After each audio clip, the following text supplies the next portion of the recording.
Wool rug cleaning. We're going to be treating a pet mess. Pet mess is done by 2 dogs. And in full disclosure, I always tell the client that it's best to have your rugs pit washed. Sometimes rugs require a good pit washing, right? That's the best way to clean rugs.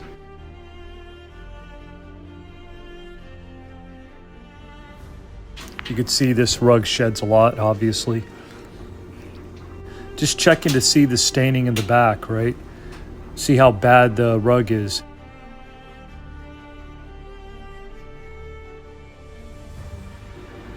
The first best way to clean a wool rug is pit washing, and I think this is the second best way to clean it.